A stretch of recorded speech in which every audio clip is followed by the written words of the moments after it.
Muted. For all the new capabilities with the solution. The release is scheduled for this weekend, so you guys should be getting announcements coming out either Friday or Monday, and you're then able to look through the notes that will go a little bit more into depth on everything that we're covering today. And then if you do have any additional questions that we aren't able to answer today, we'll go ahead and schedule a meeting for you to sit down with us and go through the different pieces. So our experts today that will be conducting the webinar are going to be myself. For those of you who don't know me, my name is Tim. I've been with eDOC for almost 4 years now. And then we also have Tara on the line. She's been with eDOC a little over 6 years. So we'll be working through the different process as far as migration from your current eSign solution to the new eDOCSignature. I'll be working on getting together all the agreements and paperwork, and Tara and her team and Carl will be working on conducting the actual implementations and training as we move through the different projects. So today, as part of the new release, eDOCSignature actually comes in 3 different tiers. It's basic, business, and enterprise. And where you guys currently sit right now is you guys are package users. You guys would fall under the basic tier. And I'll go ahead and pass this over to Tara, and she can go over some of the components that are part of this tier. Great, thanks, Tim. Just want to confirm you can still hear me okay? Yes. Okay, perfect. Well, welcome everybody. Thank you so much for joining us today. We're glad to spend a little bit of time telling you about this new feature, eDOCSignature, that we've been working real hard on here. So just to give you a little bit of background here, I'm not sure the level of knowledge of folks on the line with us here, but eDOCSignature essentially is eDOC's native signing solution. It replaces the need for Certify or DocuSign integration as a third party for your remote signature gathering. And eDOCSignature is a comprehensive tool that really allows you to accomplish all of your document signing needs. You'll see, as Tim mentioned, there are 3 tiers there. We're going to be focusing on the basic today. A few benefits before we move on here. eDOCSignature, being written by us, is fully controlled by us. Like I mentioned, no need for third-party integrations any longer. We're coding directly into our software, and we'll be able to hear requests and hypothetically act on certain things more easily than being subject to working with or integrating to other third-party companies for remote signing, such as DocuSign and Certify. As you see on the screen, the 3 tiers.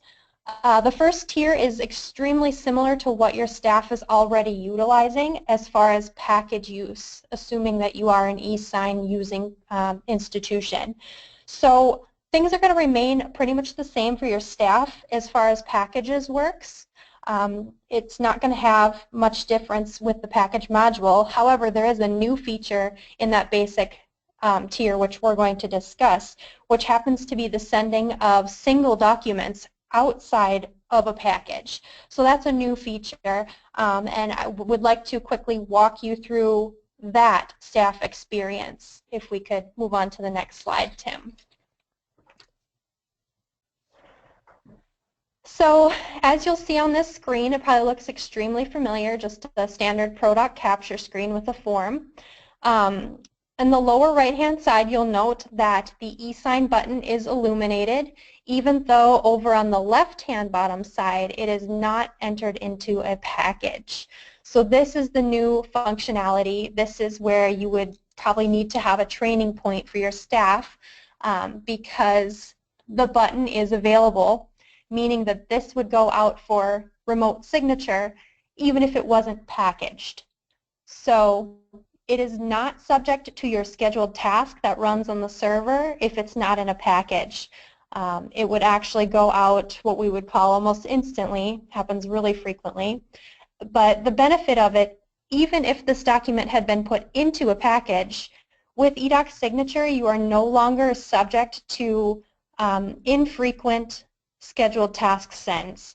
If you go to the eDOCSignature model, we can run that task much more frequently for you. So instead of telling your members it'll go out in 15 minutes, 4 times an hour, for example, we can set that to run every 5 minutes, even every 1 minute hypothetically. So it's going to be a quicker process for you all around to be using this. If you were to click that e-sign button once you're on the eDOCSignature model and you had never sent out this form before, oh sorry Tim, if you could go back one more. Oh, Apologize. yeah, sorry. That's fine. The form name up here on the top, expense pre-approval, let's just say we've never sent this out. If you click the e-sign button, it would let you walk through the setup of the signature boxes and everything, allowing you to save that information for future use. It would actually write up to your server and remember that in the def file. And I do just want to clarify before moving on real quick that this feature, this sending e-sign outside of a package, is only going to be available to people who are utilizing eDOCSignature. If you opt to retain Certify or DocuSign integration and use, you will not have this function available to you. So whenever you do click the e-sign button, though, a familiar screen will appear as well. And this is the signer information screen. Again, I would call this normal functionality as far as what your staff is likely already used to. Filling out the signer information, the name, email address, authorization code if necessary, and then you can opt for what boxes you would like on the right-hand side. So if you don't want the date, you can uncheck that box, etc. So once you click done on this screen, it would send out for eDOCSignature instantly. And the cool thing is here, as you see on the top of this screen, there's a new button in Product that says Document Signing Status, and that actually is a direct handoff to, or a secure direct handoff, I should say, to the eDOCSignature management site for quick access to retain information and find out what's going on with your documents. So in packages, you're used to going in there and clicking the little E that tells you the details of that document. For outside of a send, it's also in this document signing status.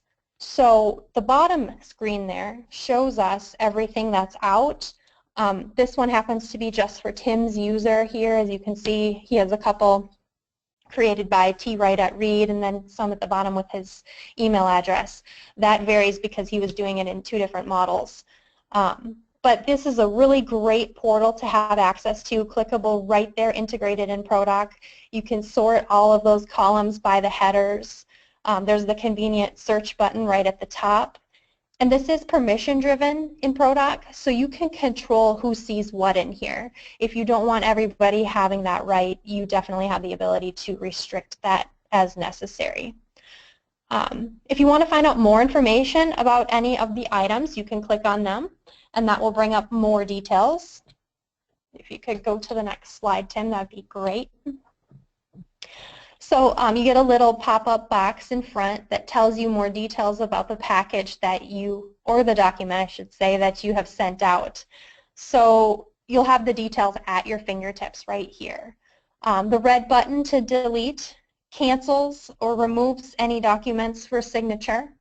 The orangish button, reset in the middle, would clear out any signatures that were already applied. So if you needed to redo it, that would just essentially reset it to its original state. Closing it out with the blue button would complete the documents, even if not all were signed. So you have more control here to be able to maintain your documents on demand. The details in the signer section, where it says name, email address, auth code, etc., allows you to resend the documents right there. That's the little green envelope with the arrow going up. There are a couple things on this screen that are not indicative of the basic level, and Tim could talk about that later, or we could talk about that one-on-one with your credit union if you're interested. The ability to click the little key there that, it's not a key, I'm sorry, a little Sign Now button, and then also the tiering that is in a higher level of eDOCSignature available. But that's really the extent of the changes for your staff. If you opt to go to eDOCSignature, like I said, you will retain space functionality within your product package module. The benefit of that is we can run it more frequently because it does a different type of communication and handoff to our eDOCSignature servers as opposed to communicating to DocuSign or Certify. The major benefit is those one-off documents that you have to send out. You can now do that and you're not subject to packaging it. So it's definitely more flexible for you, and I think a great benefit to the product system. So at this point, we'll turn it back to Tim, and he will explore the member side of it after we have sent out documents from this module. Okay, perfect. Thank you, Tara. So as you can see, there are a few different changes as far as the way that the system interacts with product directly. Making handoffs to eDOCSignature allows you to control your sends rather than having to log into DocuSign or Certify to manage those components. As far as what the member sees, it is a similar process to what they're doing right now in using Certify or DocuSign. So if we're looking at this right here, basically you can set it up where you could do as you are currently doing, where you're calling the member and giving them an authorization code, which they then enter and get access to the documents. Within the new eDOCSignature, we allow you to have the option to send an email that contains a link and then another email that contains the access code. So the member would get two separate emails. One contains the authorization code, one contains the link to go through and view the document. So once they click on the View Document button, it then brings them through to the disclosure page. So this is the end user license agreement, and there's two different portions of this. There's the default portion, which eDoc manages and controls as far as the verbiage and wording for our legal side. There is also an option for the credit union to put in their specific items that they want coverage for, or they want in their verbiage. There is a customizable option there as well. So in looking at the new setup here, once the member comes through, they would then enter their authorization code, click the checkbox, and then tap I agree, which then brings them through to the signature screen. So if they're signing on a PC, they actually have two different options. They can use the top option, which allows them to type in a signature and then select which of the formats or which of the fonts they want to use when they're signing the documents. The second option is you can adopt your signature with your finger or mouse. So if you're if the member is signing from a tablet or from a smartphone device, you actually have the option to sign with your finger or stylus and adopt a signature that way. So it will allow you to place signatures on the page in either fashion. Once you've selected a signature, it will actually bring you through to the document and allow you to tap to sign. So what's nice about that function is once you've put in your signature, it will save that and it will be the same on all different locations on the page. As default, it will bring you through to the first location on the first document that needs to be signed. But within the screen, you can see that there's left and right blue arrows, and there's also a decline. So the arrows allow the member to scroll back and forth between multiple documents, and you also have the option to scroll up and down for review as the member works through the signing process. Once they've gone through and signed all of the places on the page that need to be signed, the Finish button will then at that point be active, and it will bring them through to the notification screen, which says, okay, do you want a copy of the document mailed to you? And you've now processed that form. So with that, they do get email notifications that the document has been signed and completed, and the staff that sent the document can also be set up where they receive those emails. So that can be set up on either a group email or an individual email for tracking purposes. So that can actually be configured within ProDoc that it sends out using the staff email, and that's what the member sees.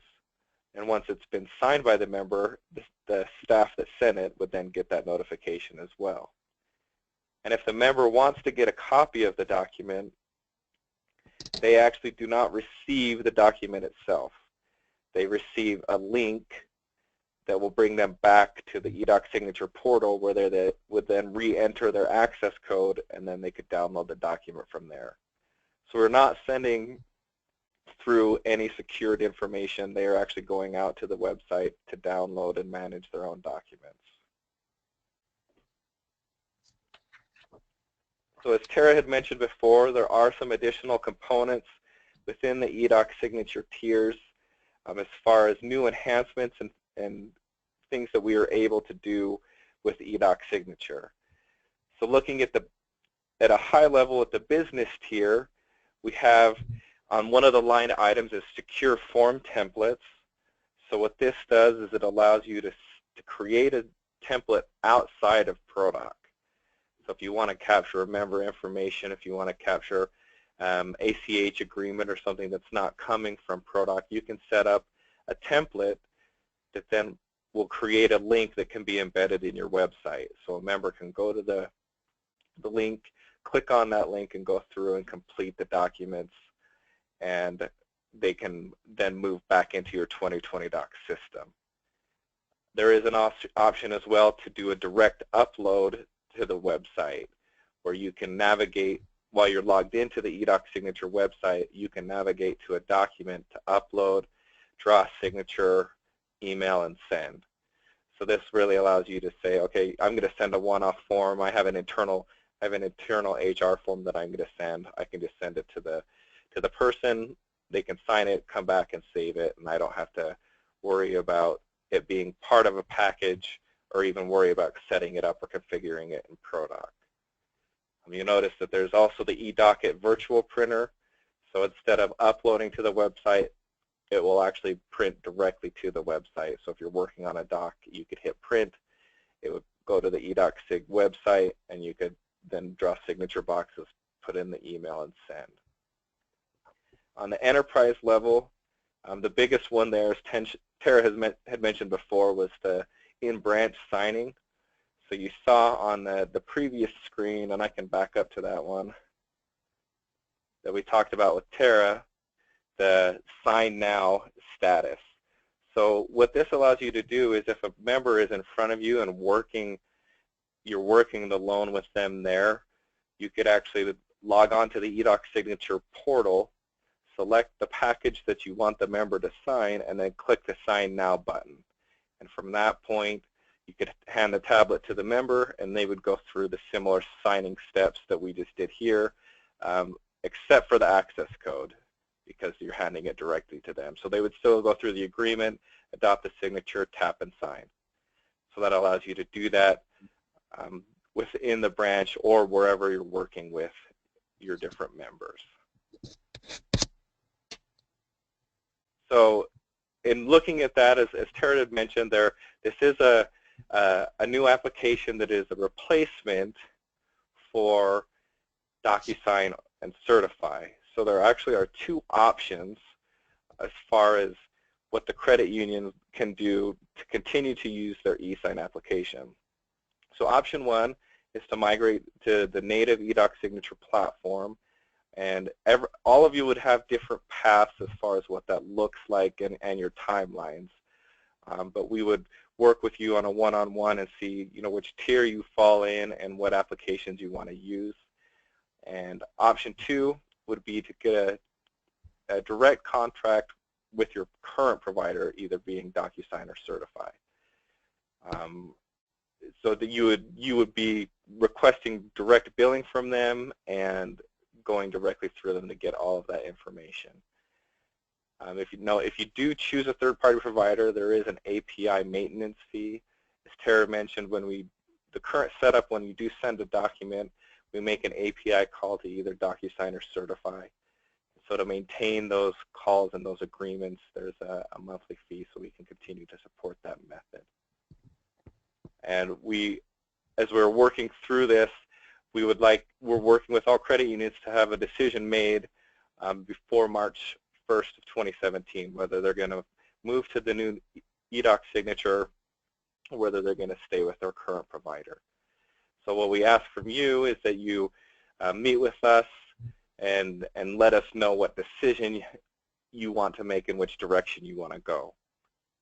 And now, as part of the path to migration and as part of the release, Brett, our CEO, has put out a giveaway where we'll give all credit unions access to use the eDOCSignature different levels, different tiers for free till March 31st of 2017. So this allows you to get your credit union switched over, get your staff up and trained, get everything ready to start moving before any of the fees kick in. So at this point, we're actually going to go ahead and I'm going to stop my screen share, and I'm going to stop my screen share and get these questions opened up, and we will go through the questions that have been asked. So bear with me just one moment. Yeah, actually, Tim, while you do that, give me an opportunity. I just want to reiterate and stress to folks one portion there that was shown was that the members would get an email with the link to their documents, and they would get a separate email with their access code. That can be turned off. That is an optional thing. If you do not want that to go out and you would rather retain your preferred method of communication through to the members, whether that be phone or whatever you're currently doing to communicate their access codes, this supports that. Just want to make that abundantly clear because we didn't show a screenshot of that option as well. Right. Thank you, Tara. And as we mentioned earlier, this is a high level, what is coming out as part of this release. But if you get into the specific questions that you need answered, we're available for those as well. So as of now, we have two questions. One of the questions is about sending out, one of the users does not actively use packages for sending out documents, but they don't want to do single sign. Is there a way to bundle them together for one doc for signature without being in a package? I would have to look and see as far as the upload capabilities, where that falls in, if you can upload multiple documents into one signing set. So that would be something that I would need to investigate further. I can actually I believe we have Carl on the line as well, so I can see if he could speak to that question. Yeah, anything more than one, I believe, is considered a package. So you could send them out independently. It would be two separate documents going out twice. Yep. We can definitely clarify, but I do not believe that is supported. Yep, that is correct. That is the answer that Carl just gave me as well. And we can discuss that further as well, Kara, as far as what you're looking to do there. The next question would be, do we need to make any changes to existing forms which are already set up for eSign? Great question.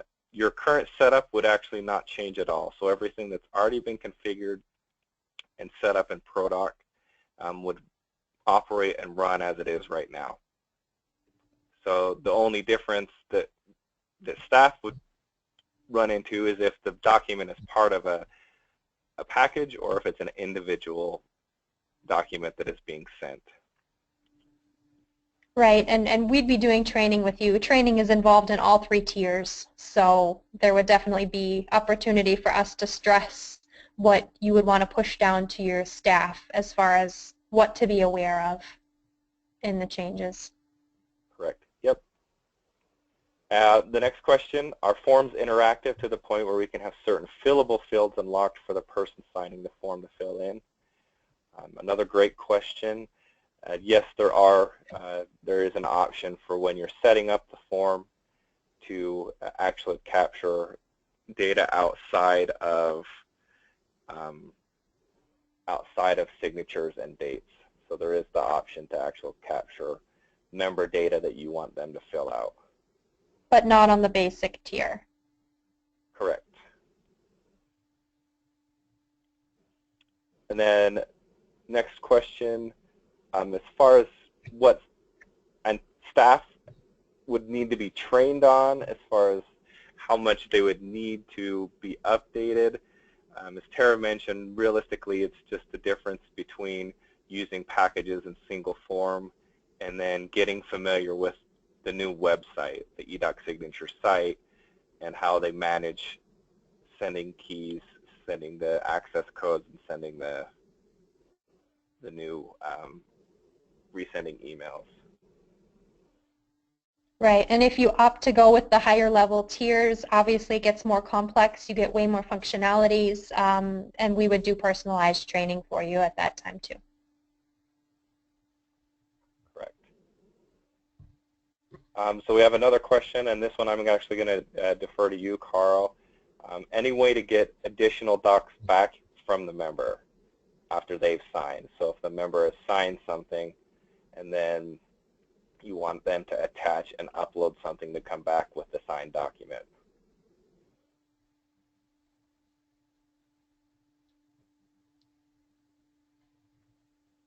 Currently, that is not something that is part of this release in the eDOCSignature application. So if it's not part of the original packet that went out to the member, there's not an option for that to be pulled back in.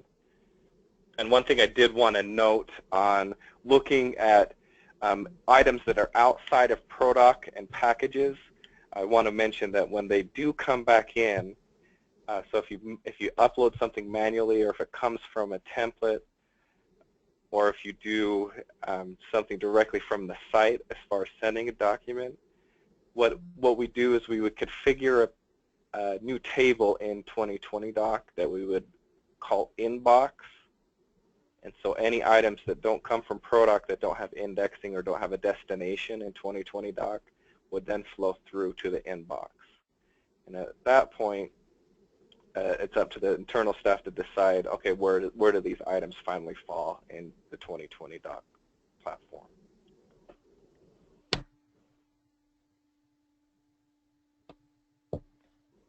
So next question. What does the fee structure look like? Is it a per item fee, per document fee? So if with eDOCSignature, all of the tiers and all the fee structure is based off of unlimited use. So it is a monthly fee.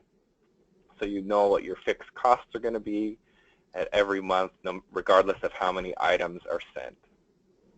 So we really don't want to limit you and say, okay, this is going to cost you $3 per send.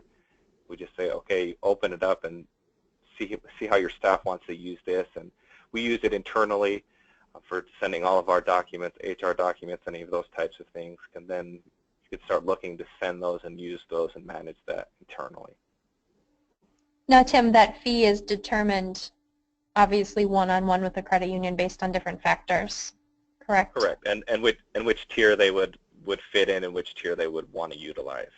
Correct. So the next question, well, we still need to keep multiple signatures for each signature box on the form as we do now.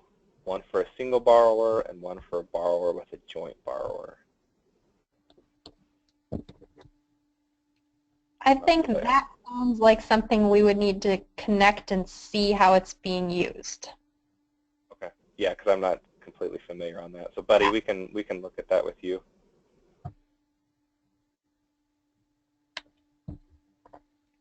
So again, if there's any additional questions, we will be holding another webinar covering this in January, and we also are available to meet with you individually and look at see, okay, what your current process is and what tier you want to use and how you see the credit union beginning to utilize the new application.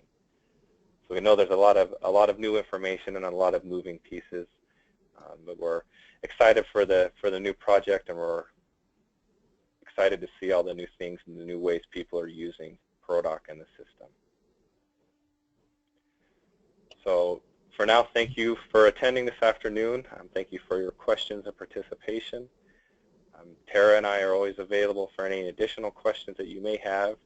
And I do want to note, this is being recorded, so this will be available and for your use, and you can show it to any additional staff.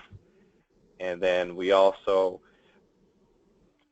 will be sending out, I'll be sending out the brochure that we've shown in this webinar to all of the attendees, so they would be able to see the different tiers and begin to look at the process from there. We did have one last question. When will the written release notes be available? I believe that those announcement is scheduled to go out on Friday, so they should be available either Friday night after the announcement or Monday.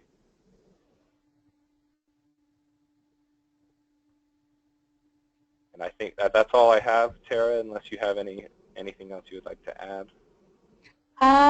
No, just thank you all for joining. We'd love to see you migrate over to our solution and to work with you to further not only the software, but get you guys what you need. So thank you all for your time, and we look forward to working with you as you reach your decisions over the next few months here.